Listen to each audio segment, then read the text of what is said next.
another episode of Table Talk in the Garden. I have my friend Ricky Jones with me. We are reunited again as we start to prepare our spring garden. How have you been, my friend?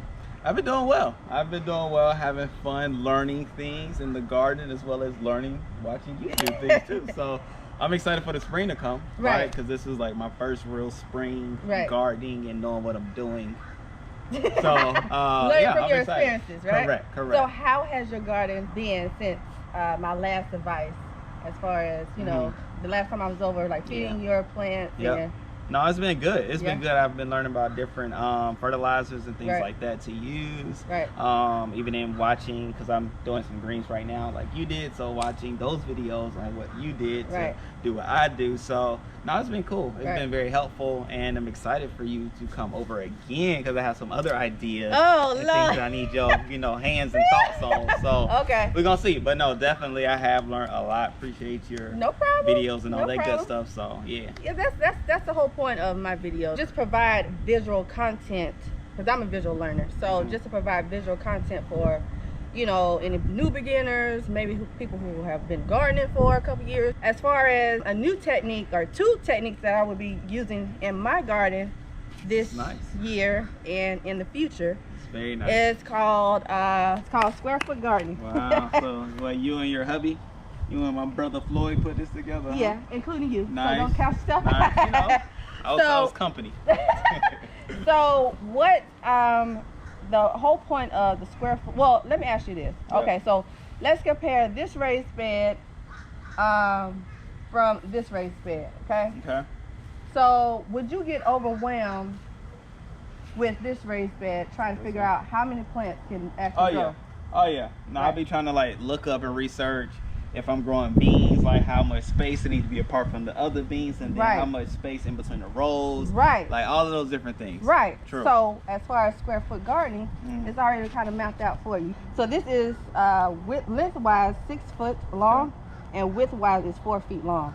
So technically, if you count all that up, it's 4 times 6, 24 squares. Now you know that you have 24 squares that you can utilize to grow plants in.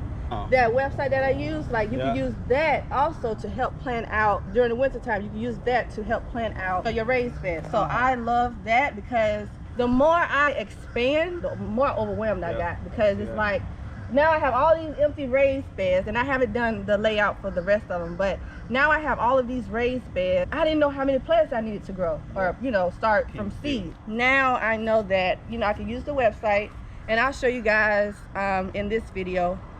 I'll probably do like a split screen to show you guys the layout website, but you can utilize that to kind of figure out how many plants you want to put in here. So technically I'm doing watermelons in the back. I know that only one watermelon will fit and per square foot. So and then I'm gonna do flowers in here. But if you wanted to grow like cabbage, technically fit one cabbage in here, but you could put like a companion plant in there also. So that's the technique that I'm using. I like it. And I feel like it's a great technique for new beginners out there, so that you won't feel overwhelmed. It's already laid out for you. Where'd you get the yarn from? I got this one from Tractor Supply.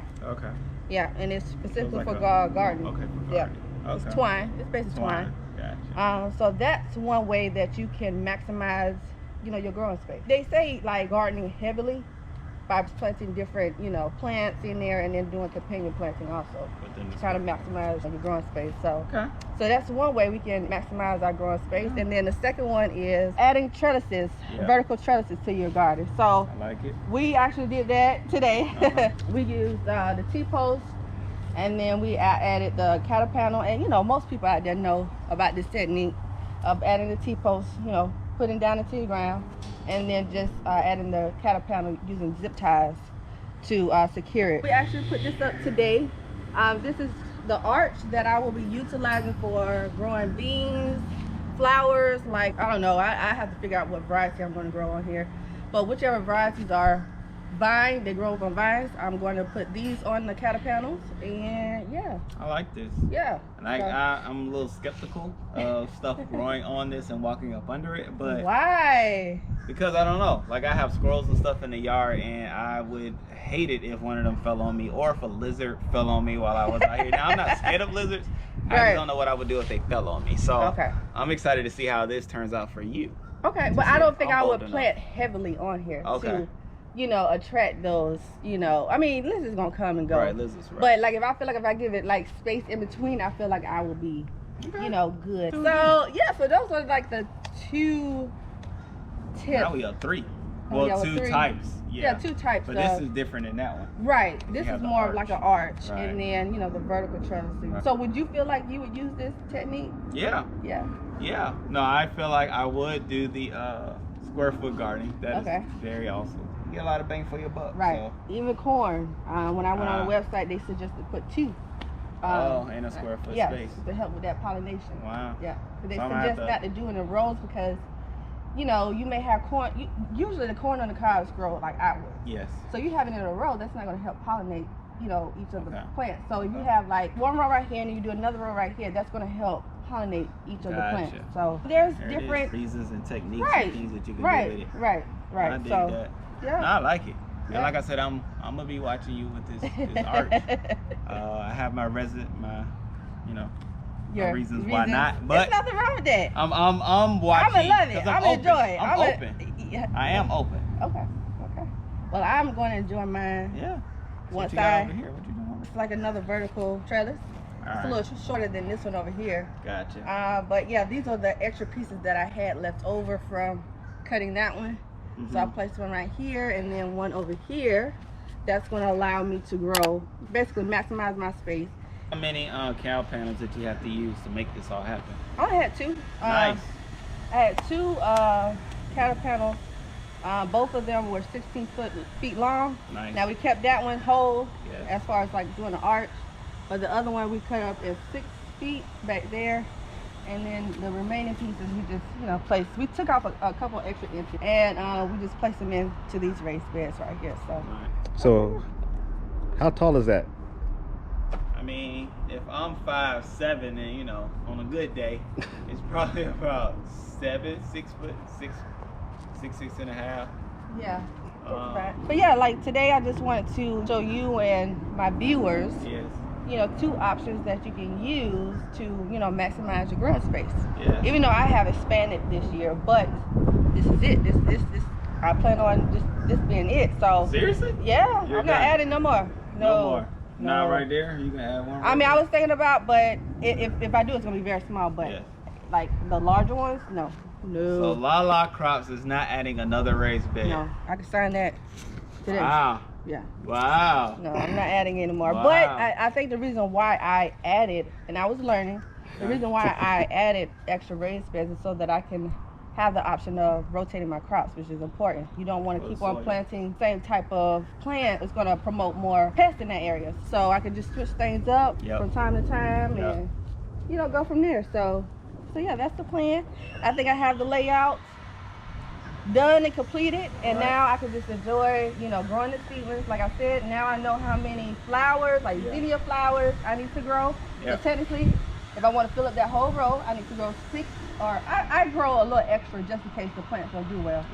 So technically 6 zinnia flowers can fit in there, 6 teddy bear sunflowers can fit in there, and, you know, go from there. So what's your plan for your spring garden now? Because I know you're going to keep 5-gallon buckets. Absolutely. But let me ask you now, which plants are doing better? The plants in the raised beds or the plants in the 5-gallon buckets?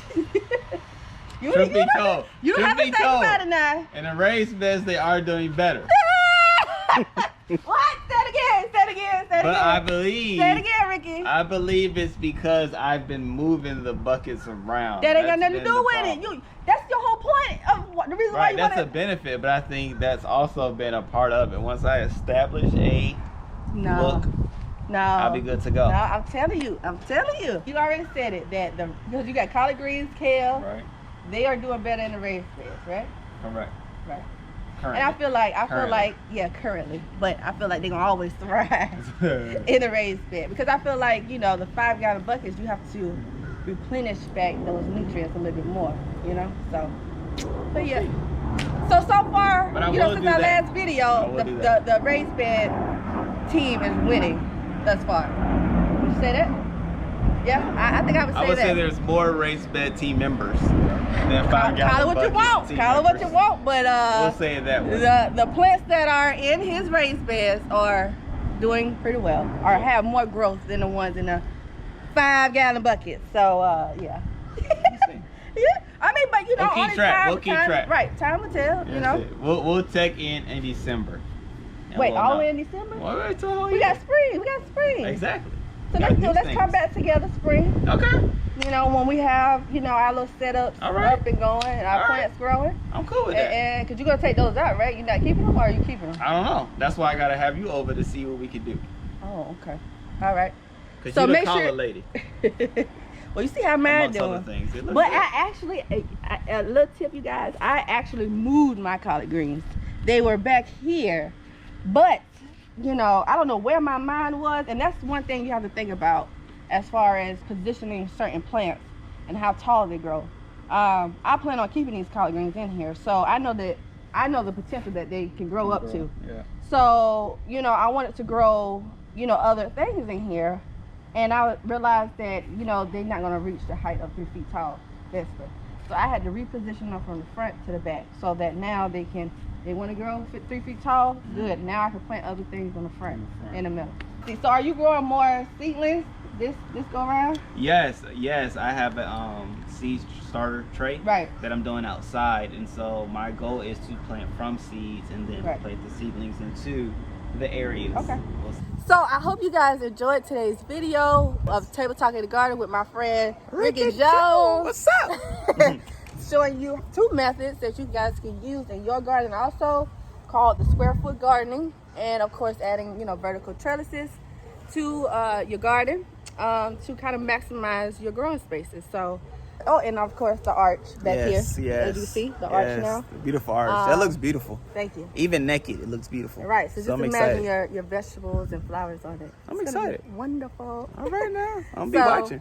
So yeah, I don't know what I'm gonna do in my next Table Talk in the Garden. It's probably maybe give you guys a look at the seedlings and tell you the process that I'm going through as far as, you know, trying to keep healthy seedlings, because you want to keep those healthy seedlings so that once you are ready to transfer them, they will thrive in your garden. So what I would love if you did a Table Talk on is once you've gone ahead and planted in your square foot gardening, let us know the different things that you've learned while doing so. Right? So it's one thing to read online what you can do, however, once you do it, and then it's, you know, it's something. Right. Bring it to life. So I can do that. You know, it could be after the other ones, but whatnot, I would love to see that. I'm here for that. Okay. Thanks for the idea. My bell notification is on, because I'm ready for that video. And make sure you guys do not forget to hit that subscribe button and also that bell notification so that you can get notified once I post a new video. So I appreciate all you guys' support. We are almost to our other milestone, but once we hit that milestone, I will be doing another giveaway. So like I said, thank you guys for your support, your wonderful comments, and how my videos are helping you guys. That keeps me motivated. Don't forget to head over to my Instagram account. On my Instagram, I try to do a little bit more creative content on there. And so I hope you guys enjoyed, and we will see you in my next video. As always, happy gardening. Peace.